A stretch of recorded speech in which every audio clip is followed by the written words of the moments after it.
Well, hello everybody. I am back to do a little bit of histogram review.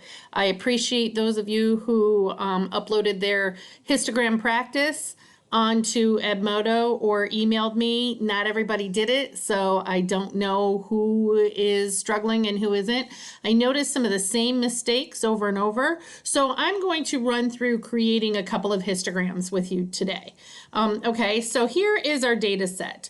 We have test scores out of 100 points, okay? And we've got 1, 2, 3, 4, 5, 6, 7, 8 times 3. We have 24 pieces of data.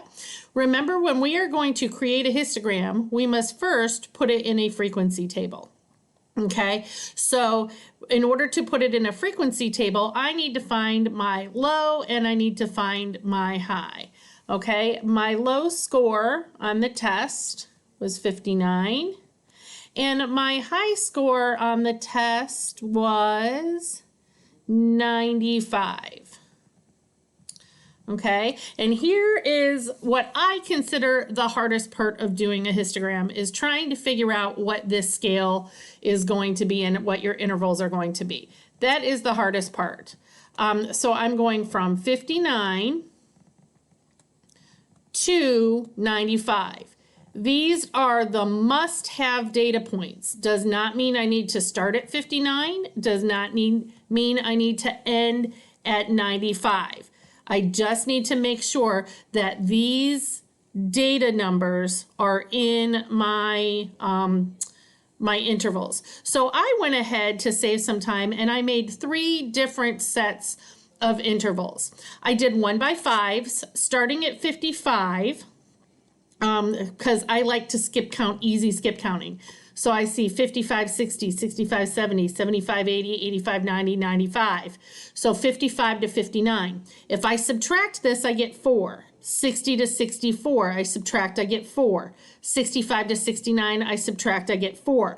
This is a way to double check to make sure that your intervals have the same number of data pieces in them. So 50 to 59 is 4, this is 4, this is 4, this is 4, this is 4. And remember, just because I subtract and that's 4 does not mean that it is 4 numbers, because I really have to add 1. 55, 56, 57, 58, 59 is really 5 numbers. But just to do a quick check, you can just subtract and make sure that you get the same number each time.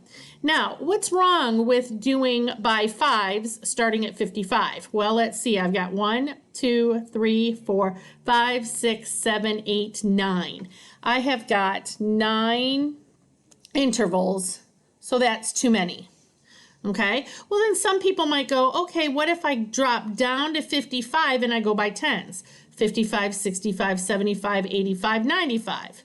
Okay, that's okay. You know, there's lots of different ways that you could set these up that are going to be different than how I do it. I don't like to think of test scores going from F's to C's, C's to B's, B's to A's, and A's to above A's, and there's, you know, no 101, 102, 103, and 104.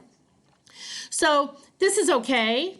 I think there's a better way. I'm going to take my 50 and drop down, or 59 and drop down to 50. And then I'm going to go up to 99, because remember, when I subtract, I have to add 1. Okay, so imagine that's 100. 50 to 100 is 50 numbers. And so if I say, oh, 50 numbers, if I want to count by 10s, I would say, okay, 50 numbers divided by 10, oops, is going to give me 5 intervals. And 5 to 6 intervals is really what we're shooting for. Here, this is 5 intervals also. I just don't prefer the way these intervals start and the way we're skip counting. Notice when you do skip count, though, you start to see a pattern, especially if you're going by 10s, there's a definite pattern. I end at 59, my next number starts at 60, so I'm not overlapping. That was another thing we needed to remember to do. So I'm going to pick this one just because that's my personal preference. You may choose to do something completely different. So I'm going to take this group here and just make it a little bit bigger so we can see. Okay, now that I have decided on my intervals, I'm going to tally. Okay, so I'm going to grab a pen and I'm going to make my tallies. So you can organize from least to greatest. I don't really think you need to. I'm just going to take 92 and put a tally here. 84 and put a tally here. 95, put a tally. And this is going to take a while. Let's see if my mouse will let me move faster. 77, 74, 80, 95, 80, 95, 70, 76, 76. So 70, 76, 76. 72, 78, 74, that's 3 more.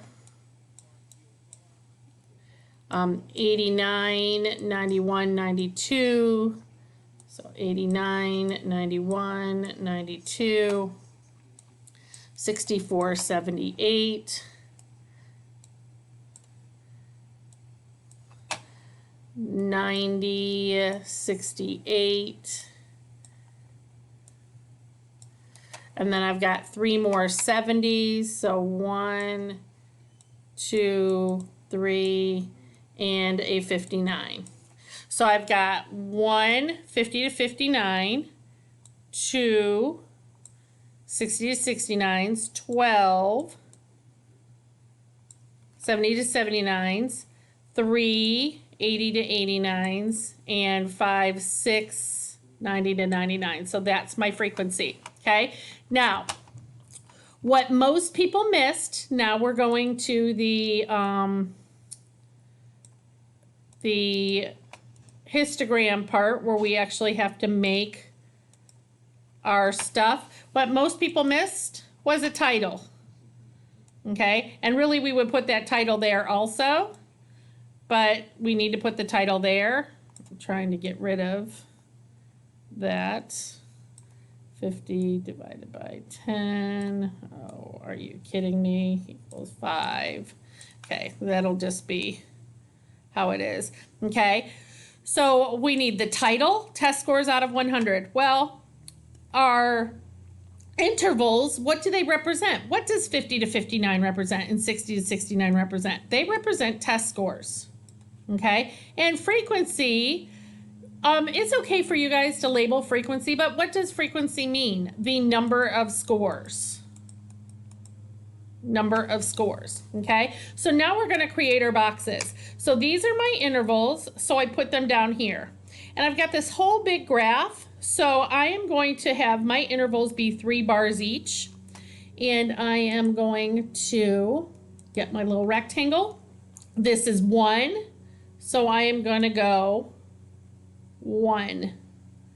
Okay, I did not number along here, but this is 0, 1, 2, 3, 4, and so on. Now notice how if my data starts at 50, I did not start right along this axis. Okay, I moved over 1 bar. So 60 to 69 is 2. Okay, now notice what else I have. I have touching bars. There were quite a few people that did not show me touching bars. Which tells me you were not looking at your histogram versus bar graph notes from a couple days ago. My 70 to 79 interval is 12. 1, 2, 3, 4, 5, 6, 7, 8, 9, 10, 11, 12 goes up. So I'm going to say that 12 is about right there.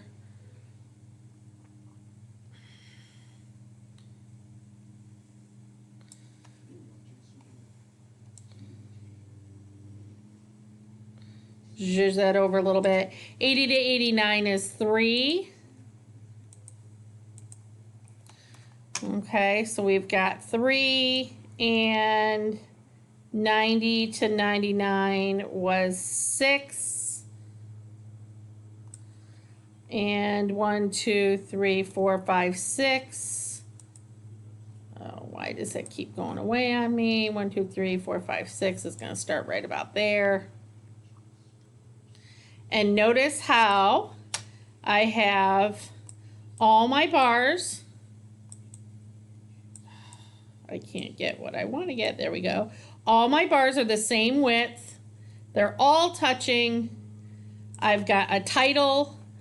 I've got my intervals labeled. I got my axes labeled. When we say label the axes, we're like test scores and number of scores. So I'm going to post this. And I'm also going to post a copy of this if you want to see.